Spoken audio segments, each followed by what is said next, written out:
Hello my dear friends, I am Professor Vayam Khan and today we are going to discuss part 8 of the unit number 4, transient and steady state response analysis.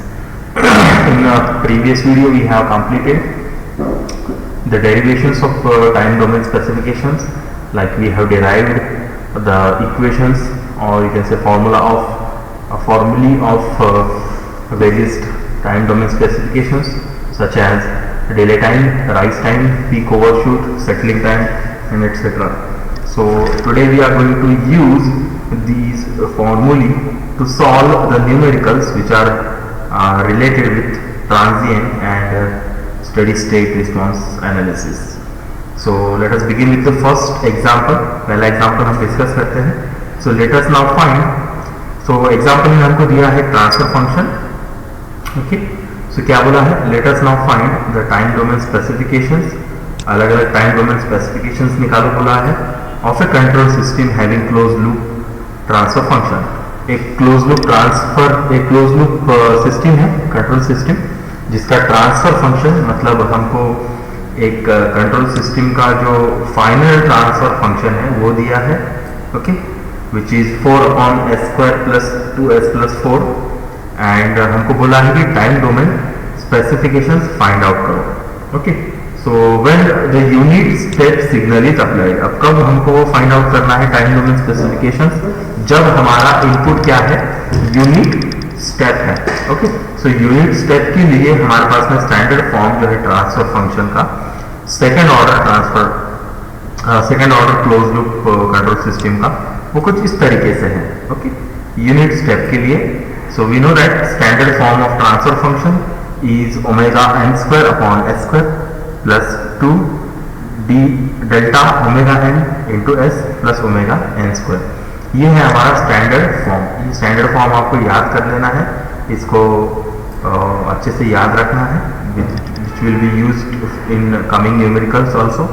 So ये हमारा second order close loop system के लिए. Second order कौन सी है, जिसके अंदर s² आ रहा है. ठीक है, जिसके अंदर स्क्वायर आ रहा है वो सेकेंड ऑर्डर है, जिसके डिनोमिनेटर में स्क्वायर आ रहा है. ओके, पावर 2 है इसकी. सो हमको दिया हुआ स्टैंडर्ड फॉर्म है ये (n²/s² + 2 delta (n)s plus (n²). और ये सबसे बेसिक न्यूमेरिकल है और इसके अंदर हमको जो गिवन प्रॉब्लम है वो है 4/s² plus 2s okay plus 4 दिया है, प्लस 2s है प्लस 4 दिया है. सो हमको क्या करना है, सिंपली इस न्यूमेरिकल को सॉल्व करने के लिए हमको इन दोनों भी ट्रांसफर फंक्शंस को, दोनों भी स्टैंडर्ड्स को क्या करना है, एक दूसरे से कंपेयर करना है. एक दूसरे से कंपेयर करना है मतलब by equating these two equations with each other will come to know that (n²) क्या है, 4 है. उसी तरीके से s² क्या है, यहाँ पर s² है. उसी तरीके से 2 delta (n)s क्या है, 2s है, जिसका मीनिंग है कि ये जो 2 delta (n) है या जो डेल्टा (n) है उसकी वैल्यू है 1. ओके, सो वो मिल जाएगा. उसके बाद (n²) वापस से 4 यूज किया है. तो दोनों भी इक्वेशंस को जब हम कंपेयर करेंगे, इन दोनों को जब एक दूसरे से हम कंपेयर करते हैं, इक्वेट करते हैं, तब हमको जो नेचुरल फ्रीक्वेंसी है वो मिल जाती है 2, क्योंकि ये दोनों को कंपेयर कर रहे हैं, दोनों में जो एक दूसरे के जगह पर है उसको हमको क्या करना है, इक्वेट करना है. जैसे कि ये (n²) है, सो (n² की जगह पर क्या है हमारे लेफ्ट साइड में, वहाँ पर है 4, सो (n² will be equal to 4.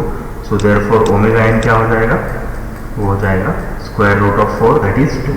उसी तरीके से s² है तो यहाँ पर भी s² है, तो इसको हमको कंपेयर करने की ज़रूरत नहीं है. उसी तरीके से यहाँ पर दूसरी टर्म क्या आती है, 2 delta (n)s. सो यहाँ पर s है, एज इट इज s है, 2 एज इट इज है. सो डेल्टा (n) की जगह पर क्या है हमारे लेफ्ट साइड में, वहाँ पर वैल्यू है इसकी 1. ओके, सो हमको (n) पता है कितना है, 2. सो ये डेल्टा (= क्या हो जाएगा, 1/(n) which will be equal to 1/2, which will be equal to 1/2. That means हमारा जो डैम्पिंग फैक्टर है इट इज इक्वल्स टू 0.5. इस तरीके से हमको क्या करना है कि दोनों भी इक्वेशंस को कंपेयर करना है और उसकी मदद से डेल्टा और ओमेगा एन फाइंड आउट करना है। क्योंकि हमारे जो आगे के फॉर्मूला है, आगे के अलग अलग जो न्यूमेरिकल्स में हम फॉर्मूले यूज करने वाले हैं, जिसके हमको टाइम डोमेन स्पेसिफिकेशन निकालने बोला है, जिसके अंदर हम यूज करते हैं राइज टाइम, पीक टाइम, बराबर है। उसके बाद में पीक ओवरशूट का यूज करते हैं, फिर हम सेटलिंग टाइम का करते हैं, राइट। सो ये सभी इक्वेशंस कौन से फॉर्म में रहते हैं, डेल्टा और ओमेगा एन के फॉर्म में रहते हैं। ओके, साथ ही साथ में हमारे पास में उन फॉर्मूले में WD भी रहता है, मतलब हमारे पास डैम्प फ्रीक्वेंसी भी रहती है। सो डैम्प फ्रीक्वेंसी का क्या फॉर्मूला है, so it is equals to omega D is equals to omega N under root 1 minus delta square. So मेरे पास में डेल्टा है, ओमेगा एन है, मैं इसमें पुटअप कर दूंगा और ओमेगा डी फाइंड आउट करूंगा। तो ओमेगा डी कितना आ रहा है भाई, तो वो आ रहा है 1.732 रेडियंस पर सेकंड में। अब ये जो भी नेचुरल फ्रीक्वेंसी रहेंगी ये रेडियंस पर सेकंड में रहेगी। उसी तरीके से जो भी थीटा हम निकालेंगे वो भी रेडियन में रहेगा। ओके, हम जैसे लीनियर वेलोसिटी को v लिखते हैं, वैसे यहाँ पर जो एंगुलर वेलोसिटी है उसको हम क्या लिखते हैं, ओमेगा लिखते हैं, बराबर। सो जिस तरीके से हम डिस्प्लेसमेंट को x लिखते हैं, तो यहाँ पर डिस्प्लेसमेंट को, एंगुलर डिस्प्लेसमेंट को हम थीटा लिखते हैं, राइट। सो वो रेडियन में रहता है। जैसे हमारी वेलोसिटी मीटर पर सेकंड में रहती है, ये रेडियन पर सेकंड में रहती है। हमारा डिस्प्लेसमेंट लीनियर में x है, x का जो यूनिट है वो हमारा मीटर से रहता है। उसी तरीके से यहाँ पर एंगुलर जो है उसका थीटा है, तो इसके लिए उसका यूनिट है रेडियन। ओके, सो पहली चीज हमको क्या फाइंड आउट करना है, ओमेगा एन। दूसरी चीज हमको फाइंड आउट करना है डेल्टा। तीसरी चीज हमको फाइंड आउट करना है ओमेगा डी। और चौथी चीज जो हमको न्यूमेरिकल के लिए लगती है वो रहती है थीटा। सो थीटा के लिए मेरे पास में सिंपल फॉर्मूला है कॉस इनवर्स डेल्टा। तो आप अगर कॉस इनवर्स डेल्टा निकालोगे तो आपको थीटा की वैल्यू यहाँ पर पता चल जाएगी। इसका और एक फॉर्मूला है theta is equals to tan inverse, जो थोड़ा सा कॉम्प्लेक्स लगता है। अगर डेल्टा नहीं है तब डेल्टा अगर हमारे पास में है तो कॉस इनवर्स से ही निकालेंगे हम। इसका दूसरा और एक फॉर्मूला है tan inverse is equals to under root 1 minus delta square upon delta. Okay, तो इससे भी हम क्या कर सकते हैं, ये थीटा निकाल सकते हैं। तो ये दोनों भी फॉर्मूले करेक्ट है, दोनों भी इस्तेमाल आप कर सकते हैं, दोनों का भी आंसर एक ही आने वाला है। तो यहाँ पर कॉस इनवर्स जो आया है वो 0.5 है। कॉस इनवर्स ऑफ 0.5 जो आया है वो है π/3 रेडियंस। अब हमको पाई के फॉर्म में रखना है, ये ध्यान में रखो, क्योंकि हमारे आने वाले जो डेरिवेशन है उसके अंदर पाई, थीटा, ओमेगा एन और ओमेगा डी ये चार चीजें रहने वाली है, इसलिए पाई के फॉर्म में इसको हमको रखना है। सो ये सब चीजें हम हमारे जो इक्वेशन है उसमें डालते हैं। जैसे कि हमारे पास में डिले टाइम है, तो डिले टाइम हमको फाइंड आउट करना है इस ट्रांसफर फंक्शन के लिए। तो क्या है डिले टाइम, टीडी रहता है, कितना रहता है 1 + 0.7 डेल्टा अपॉन ओमेगा एन। तो यहाँ पर डेल्टा और ओमेगा एन की वैल्यू मैं डाल दूंगा। तो डेल्टा कितना है 0.5, ओमेगा एन कितना है 2। सो मेरे पास में डिले टाइम आ गया 0.675। ठीक है, सो ये 0.675 क्या है, ये रहता है हमारा हाफ टाइम, बराबर है। किससे हाफ टाइम रहता है, राइज टाइम से हाफ टाइम रहता है, राइट। सो इसी तरीके से हम अब जब ये निकालेंगे, राइज टाइम निकालेंगे, तो राइज टाइम के लिए हम उसका फॉर्मूला यूज करेंगे। क्या है formula, pi minus theta upon omega D. तो पाई माइनस थीटा कितना है, π/3 अपॉन ओमेगा कितना है, ओमेगा डी 1.73। इससे मुझे राइज टाइम भी मिल जाएगा which is in seconds. Peak time निकालना है, peak time. So peak time का क्या है formula, pi upon omega D. So pi upon 1.732। So peak time भी आ गया 1.813। ओके, अब आती है बात परसेंटेज पीक ओवरशूट की। तो परसेंटेज पीक ओवरशूट का फॉर्मूला है e⁻⁻⁻ delta pi upon under root 1 minus delta square. So इसके अंदर मैं सभी चीजें डाल दूंगा और उसको मल्टीप्लाई अगर मैं 100 से करता हूँ तो मुझे मिलता है परसेंटेज पीक ओवरशूट MP। सो कितना आ रहा है परसेंटेज, 16.32% पीक ओवरशूट हो रहा है। मतलब 16.32% हम हमारे ओरिजिनल वैल्यू से क्या कर रहे हैं, ओवर जा रहे हैं। ओके, मैक्स उससे ऊपर जा रहे हैं, पीक में जा रहे हैं। और सबसे लास्ट वाला है सेटलिंग टाइम। जनरली हम 2% टॉलरेंस बैंड के लिए कैलकुलेट करते हैं। अगर स्पेसिफिकली पूछा जाए 5% टॉलरेंस बैंड के लिए कैलकुलेट करो तो उसका फॉर्मूला यूज करना है अदरवाइज 2% के लिए ये फॉर्मूला है 4/डेल्टा ओमेगा एंड आपका जो सेटलिंग टाइम है इट इज 4 सेकेंड। ओके, सो इस तरीके से हमने डिले टाइम निकाल लिया, राइज टाइम निकाला, पीक टाइम निकाला, पीक ओवरशूट निकाला और सेटलिंग टाइम भी निकाल लिया इस न्यूमेरिकल की। देखो इसमें एक खास बात थी, सिंपल ये इसलिए था कि यहाँ पर जो हमको ट्रांसफर फंक्शन है वो डायरेक्टली दिया था। अब कुछ न्यूमेरिकल्स रहेंगे जो आपको एग्जाम में आ सकते हैं जिसमें आपको ये जो ट्रांसफर फंक्शन है ये हमको क्लोज लूप सिस्टम के लिए फाइंड आउट करना पड़ सकता है, या जो भी हमारे पास में कंट्रोल सिस्टम दिया रहेगा उसके लिए आपको ये फाइंड आउट करना पड़ सकता है। ओके, डायरेक्टली दिया नहीं रहेगा तो आपको पहले क्या करना है, सिग्नल फ्लो ग्राफ को स्टडी करना है अच्छे से, और उसमें से हम कैसा हमको ब्लॉक डायग्राम्स को स्टडी करना है, और ब्लॉक डायग्राम्स में से हम कैसा कंट्रोल सिस्टम का लास्ट ट्रांसफर फंक्शन निकालते हैं, मतलब ओवरऑल ट्रांसफर फंक्शन निकालते हैं, वो समझना है। उसके बाद निकालना है ये हमारा ट्रांसफर फंक्शन। ये निकालने के बाद में इस ट्रांसफर फंक्शन को हमको कंपेयर करना है स्टैंडर्ड फॉर्म से। स्टैंडर्ड फॉर्म से कंपेयर करने पर ओमेगा एन मिल जाएगा, डेल्टा मिल जाएगा। ओमेगा एन डेल्टा मिलने के बाद में क्या निकालना है, ओमेगा डी निकालना है। ओमेगा डी निकालने के बाद में क्या निकालना है, थीटा। ओके, थीटा निकालने के बाद क्या करना है, पुट अप कर देना है delay time, rise time, peak overshoot, settling time. Okay, so this is the general procedure of your numericals. Let us go for the another numerical. जैसे मैंने आपको बताया ये 12 पट्टे की बुक का न्यूमेरिकल है। ओके, सो कुछ इस टाइप का एक और न्यूमेरिकल ऑलरेडी आ चुका है आपके एग्जाम में। तो इसके अंदर हमको ब्लॉक डायग्राम दिया है, डायरेक्टली ट्रांसफर फंक्शन दिया नहीं है। ओके, सो क्या बोला है, for a system shown in the figure describe the effect of variation of gain on transient response. मतलब हमको क्या करना है, जो गेन है ये K upon S into S plus A, इसका ट्रांजिएंट रिस्पॉन्स पर क्या इफेक्ट होता है ये निकालना है। तो क्या इफेक्ट होता है, तो हमारे पास में अलग अलग चीजें हैं, जैसे कि ओमेगा एन है, हमारे पास में डेल्टा है। ओके, ये हमारा इफेक्ट बताते हैं। ओके, सो पहले तो समझ लो कि इसका क्या बनाना है आपको, इसका आपको ट्रांसफर फंक्शन बनाना है। सो ये है हमारा negative type of close loop feedback, बराबर है, नेगेटिव क्लोज लूप फीडबैक है। यहाँ पर नेगेटिव साइन दिख रही है। अब यहाँ पर हमारा गेन है, राइट, ये गेन है फॉरवर्ड पाथ का, और बैकवर्ड पाथ का जो गेन है वो दिया नहीं है, that means it is unity, मतलब वो उसका वैल्यू कितना है, 1 है।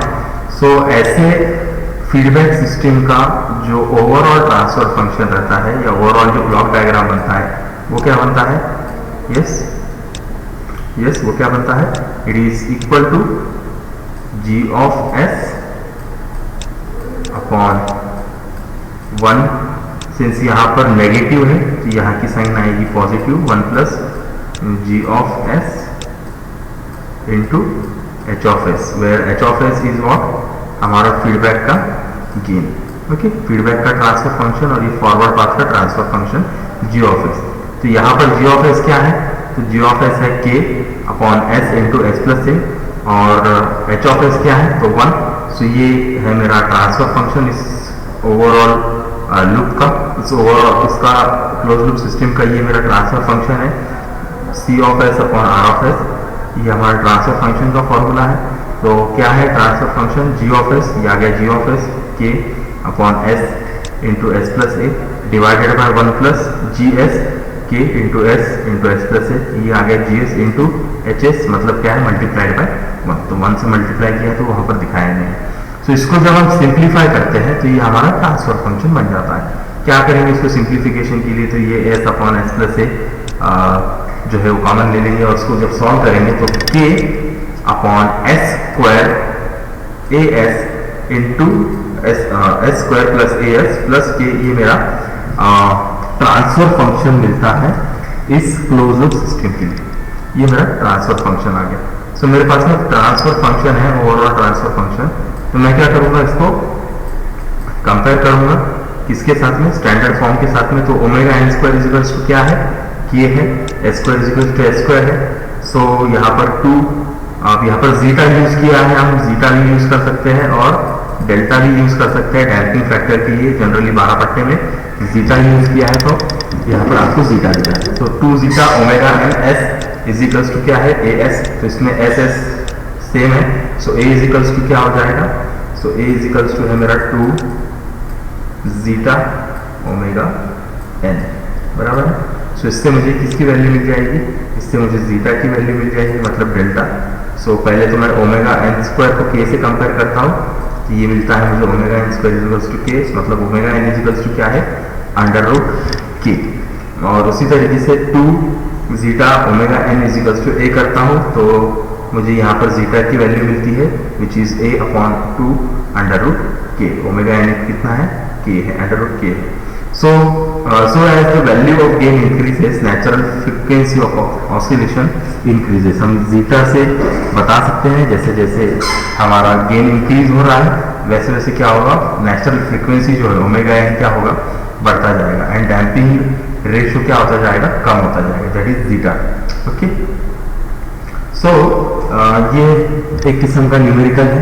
ये दूसरा न्यूमेरिकल है जिसके अंदर ये स्पेशली ये न्यूमेरिकल मैंने इसके लिए प्रेजेंटेशन में लिया है ताकि आप समझ सके कि और कॉम्प्लेक्स होते जाने वाला है ये न्यूमेरिकल्स। और दूसरी चीज़ ये है कि ये न्यूमेरिकल एग्जाम में आ चुका है लास्ट टाइम में, 1 से 2 बार ये न्यूमेरिकल आया है। सो अब इस बार तो नहीं आएगा, बट हम अच्छे से समझना चाहेंगे कि ये न्यूमेरिकल क्या है। तो क्या बोला है, for control system find K1 K2 so that maximum peak overshoot, that is MP is 25%। हमको maximum peak overshoot दिया है और TP दिया है, peak time दिया है, कितना है peak time, 4 सेकंड। सो इसके साथ में क्या फाइंड करना है, सेटलिंग टाइम और राइज टाइम फाइंड आउट करना है, TR और TS हमको फाइंड आउट करना है। और क्या दिया है हमारा फीडबैक सिस्टम में, सो ये 2 ब्लॉक्स है जो सीरीज में है, तो सीरीज में अगर है तो इनका क्या हो जाएगा, मल्टीप्लीकेशन होगा। तो मल्टीप्लीकेशन में क्या होगा, K1 multiplied by 1 upon S square. तो ये इसका सिंगल ब्लॉक क्या बन जाएगा, इसका सिंगल ब्लॉक बनेगा K1 upon S square. Okay, so ये K1 अपॉन एस स्क्वायर जो है 1 प्लस K2S के साथ में कैसा है, फीडबैक में है। फीडबैक में मतलब कौन सा फीडबैक है, नेगेटिव फीडबैक है। तो इसका सिंप्लीफाइड ब्लॉक डायग्राम जो है वो क्या बनेगा, yes, this K1 upon S square upon 1 plus K1 upon S square multiplied by 1 plus K2S। Okay, so ये है मेरा वो ट्रांसफर फंक्शन यहाँ पर कि g of s plus 1 plus g of s into h of s। तो g of s क्या है, K1 upon S square, 1 plus g of s क्या है, K1 upon S square, h of s क्या है, 1 प्लस K2S। तो इसको जब मैं सिंप्लीफाई करता हूँ तो मुझे ये ट्रांसफर फंक्शन कुछ इस तरीके से मिलता है। फाइनल वाला इस क्लोज लूप सिस्टम के लिए क्या मिलता है, K1 upon S square plus K1 K2S plus K1। Okay, so अब मैं इसको कंपेयर करूँगा मेरे स्टैंडर्ड फॉर्म के साथ। तो स्टैंडर्ड फॉर्म क्या है, omega N square upon S square plus 2 delta omega N S plus omega N square. So omega N square से जब मैं कंपेयर करता हूँ K1 को, तो मुझे ओमेगा एन मिलता है, कितना है omega N, it is equals to under root K1। Okay, omega N कितना मिलेगा, अंडर रूट K1। ओके, उसी तरीके से जब मैं 2 जीटा ओमेगा एन या 2 डेल्टा ओमेगा एन को कंपेयर करता हूँ इसके साथ में, तो क्या है 2 delta omega N K1 K2 है। ओके, सो डेल्टा जो है या जीटा है, जीटा इज इक्वल्स टू कितना आएगा, हमको यहाँ पर क्या निकालना है, हमको निकालना है सेटलिंग टाइम और rise time. So K1 K2 is equals to 2 zeta omega N है। सो देयरफॉर उससे मैं K2 भी निकाल लूंगा। K1 की वैल्यू मुझे पता है, K2 की वैल्यू पता है। सो K2 की वैल्यू क्या है, 2 zeta omega N upon K1, where K1 कितना है, ओमेगा एन स्क्वायर है, तो ओमेगा एन स्क्वायर यहाँ पर डाल देंगे तो क्या बचेगा, K2 is equals to 2 zeta upon omega N. अब मैक्सिमम पीक ओवरशूट कितना दिया है, 25% दिया है। ओके, मैक्सिमम पीक ओवरशूट का फॉर्मूला क्या है मेरे पास में, e raise to minus pi, e raise to minus delta pi या zeta pi upon under root 1 minus zeta square multiplied by 100। So that is equals to 25% दिया है, बराबर 25। सो इसको जब एंटी लॉग हम लेंगे तो एंटी लॉग लेने पर आ जाएगा e मतलब zeta pi upon under root 1 minus zeta square is equals to 1.38। इसका एंटी लॉग लेना है, ठीक है।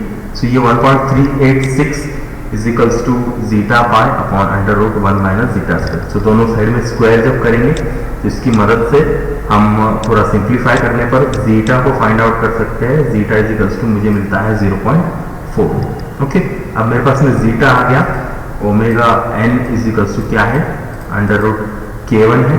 ओके, अब हमको और एक चीज दी है, पीक टाइम दिया है। पीक टाइम का फॉर्मूला क्या है, pi upon omega D square. So वो कितना है दिया है, 4 है। सो पाई तो यहाँ पर कांस्टेंट है। ओमेगा डी का फॉर्मूला क्या है, omega N into under root 1 minus zeta square. So इसकी मदद से मैं क्या कर सकता हूँ, ओमेगा एन फाइंड आउट करूंगा। सो इसमें से ओमेगा एन मुझे मिलता है 0.856। ओके, अब मेरे पास में ओमेगा एन भी आ गया, मेरे पास में जीटा भी आ गया। सो मेरे पास में K1 का पता है वैल्यू मुझे कितना है, ओमेगा एन स्क्वायर, तो इसका स्क्वायर कर लो तो मुझे K1 मिल जाएगा। K1 कितना आ रहा है, 0.73 आ रहा है। सिमिलरली मेरे पास में K2 का भी फॉर्मूला है। क्या है K2 का formula, 2 zeta upon omega N. इसमें ओमेगा एन डाल दो, जीटा डाल दो, K2 भी मुझे मिल जाएगा। सो हमको क्या बोला था, find K1 and K2। Since हमको यहाँ पर K1 और K2 फाइंड आउट करना था, इसके लिए हमने जीटा और ओमेगा एन को किसके फॉर्म में रखे, K1 और K2 के फॉर्म में रखे। Okay, so we have found K1 and K2 in this way. So इसके और न्यूमेरिकल से आप प्रैक्टिस कर सकते हैं। ये